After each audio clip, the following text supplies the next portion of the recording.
نسمي الله كده ونصلي على الرسول وندخل على الفيديو بتاعنا ونشوف هنعمل ايه النهارده. يلا بينا حبايب قلبي.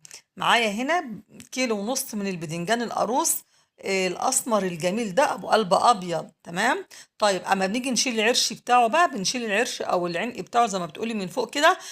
سيبي البوز بتاع البدنجان السليم، ما تقطعهوش خالص، بصي افصليه بس كده بدون قطع. تمام.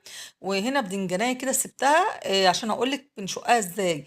بشرحها كده تشريحه، بصي من النص، مش واصله من فوق لتحت. تمام.